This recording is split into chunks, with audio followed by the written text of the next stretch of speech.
रवि बड़े से शहर में एक बिल्डिंग में रहता है। मोहल्ले में उसके कई दोस्त हैं जिनके साथ उसे क्रिकेट खेलने का शौक है।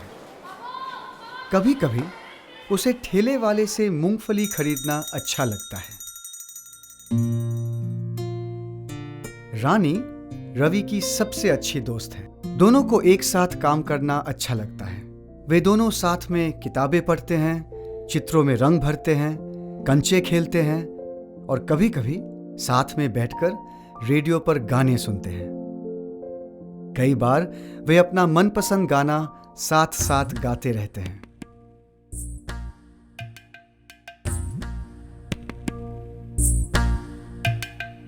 अच्छा लगता है सिर मेरा गोल, कान मेरे चपटे सुनते सब बोल। अच्छा लगता है सिर मेरा गोल, कान मेरे चपटे सुनते सब बोल। खास है चिबुक हंसी के नीचे, मैं हूँ खुद को पसंद, मैं हूँ खुद को पसंद।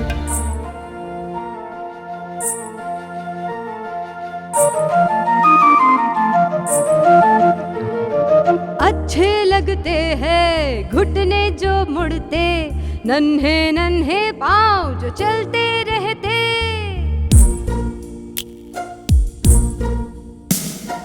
अच्छे लगते हैं घुटने जो मुड़ते, नन्हे नन्हे पाँव जो चलते रहते। हवा में उड़ते हैं बाल मेरे, मैं हूँ खुद को पसंद।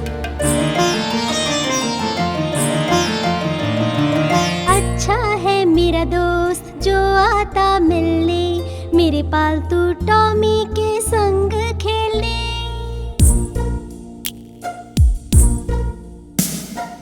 अच्छा है मेरा दोस्त जो आता मिलने, मेरे पालतू टॉमी के संग खेलने।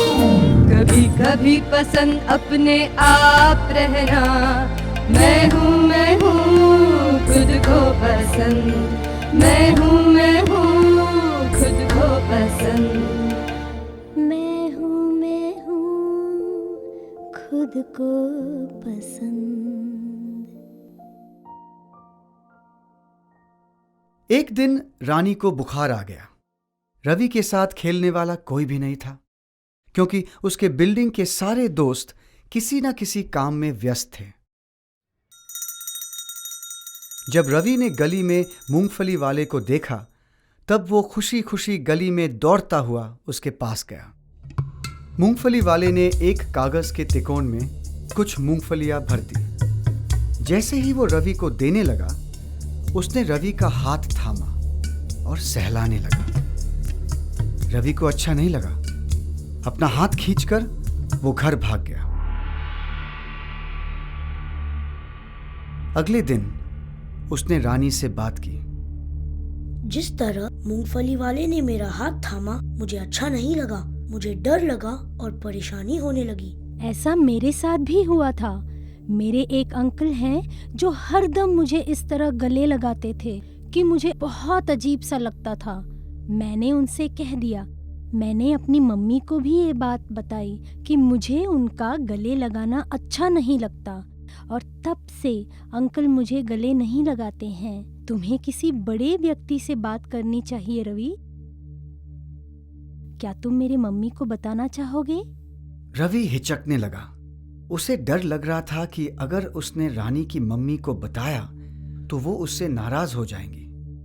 वैसे भी शायद मूंगफली वाले की बात कुछ खास नहीं थी। रवि ने हिचकते हुए कहा, नहीं ना, कोई बात नहीं। रानी ने उसका हौसला बढ़ाया। डरो मत रवि, मुझे विश्वास है कि मेरी मम्मी तुम्हारी मदद कर सकती है। रवि मान गया। दोनों दौड़ते हुए रानी की मम्मी के पास गए और उन्हें मूंगफली वाले की घटना बता दी। रानी की मम्मी ने ध्यान से पूरी बात सुनी। वो दोनों को रसोई घर में ले गई और उनके सामने गरम गरम समोसे और दूध के गिलास रखे। फिर उन्होंने कहा, रवि, मुझे बहुत खुशी हुई कि तुमने मुझे यह बात बताई। ये बहुत हिम्मत का काम है।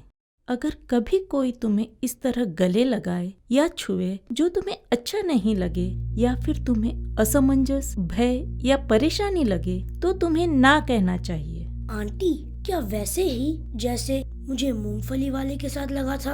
तुम्हें डर लगने लगा था, है ना, जब उसने तुम्हारा हाथ थामा और सहलाने लगा।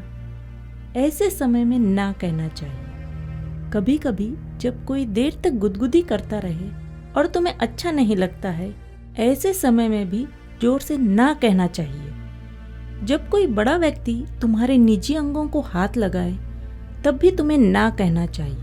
निजी अंग तुम्हारे शरीर के वे अंग हैं जो अंदर के कपड़ों से ढके हुए हैं। जब तुम्हें किसी के स्पर्श से असुरक्षित होने का एहसास हो, तब तुम्हें साफ साफ और जोर से ना कहना चाहिए। क्या हम एक ऐसा गाना गाएं कि हमें ना कब कहना चाहिए? हाँ। बच्चे ध्यान से रानी की मम्मी का गाना सुनने लगे और उनके साथ साथ गाने लगे। गली पार करना जब सिग्नल हो लाल, गहराई में तैरना जब टीचर कहना,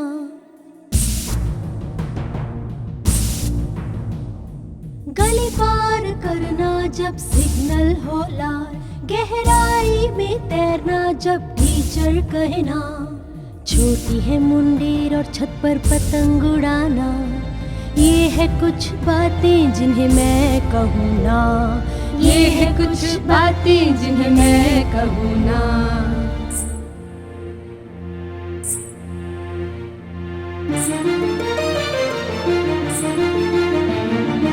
ऐसी लंबी गुदगुदी जो सही ना लगे, मस्ती भरे खेल जिससे डर जगे,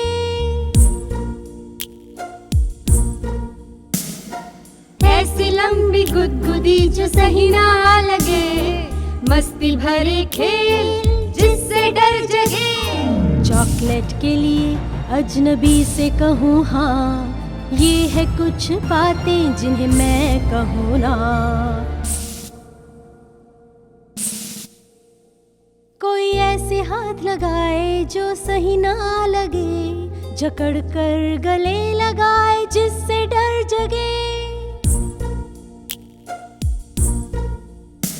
कोई ऐसे हाथ लगाए जो सही ना लगे, जकड़ कर गले लगाए जिससे डर लगे, लगता मुझे डर क्यों रहूं परेशान, ये है कुछ बातें जिन्हें मैं कहूँ ना, ये है कुछ बातें जिन्हें मैं कहूँ ना। एक दिन जब रवि और रानी अपने कंचों के साथ खेल रहे थे, तब एक बड़ा लड़का उनके पास आया। वो भी उनके साथ खेलना चाहता था। रानी ने सोचा कि वो मोहल्ले में नया है और दोस्ती का हाथ बढ़ा रहा है, इसलिए उसने हाँ भर दी। थोड़ी देर खेलने के बाद लड़के ने कहा, मुझे एक नया खेल आता है। ये एक गुप्त खेल है। ये हमारा खास गुप्त खेल होगा। तुम किसी को भी इसके बारे में नहीं बता सकते हो। इस खेल का नाम है डॉक्टर डॉक्टर। मैं डॉक्टर बनूंगा और तुम दोनों मेरे मरीज हो सकते हो। पास आओ, मैं तुम्हारे शरीर की जांच करना चाहता हूँ। ऐसा कहकर लड़का पास आने लगा। रवि इतना डर गया कि उसके मुंह से एक भी शब्द नहीं निकला।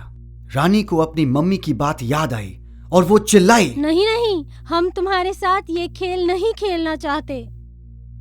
रानी ने रवि का हाथ पकड़ा और वे दोनों भागते हुए रानी के घर आ गए।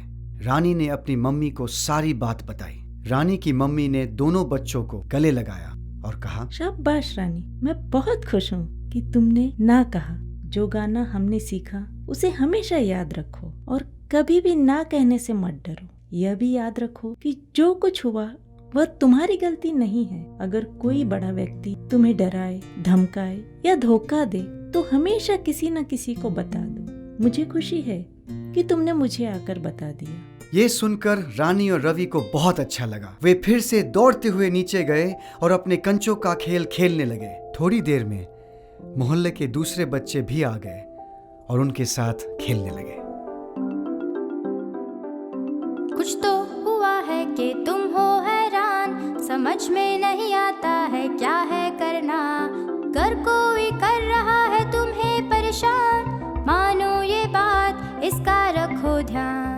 मम्मी से कहो, पापा से कहो, कर लगे डर या उदास हो, कहते ही रहो जब तक कोई कहे मदद करेंगे, जरूर मदद करेंगे।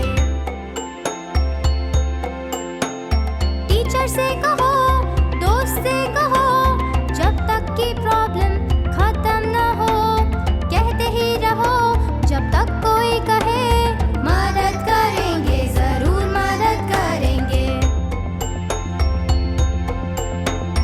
बस एक नियम याद रखो, घर पर हो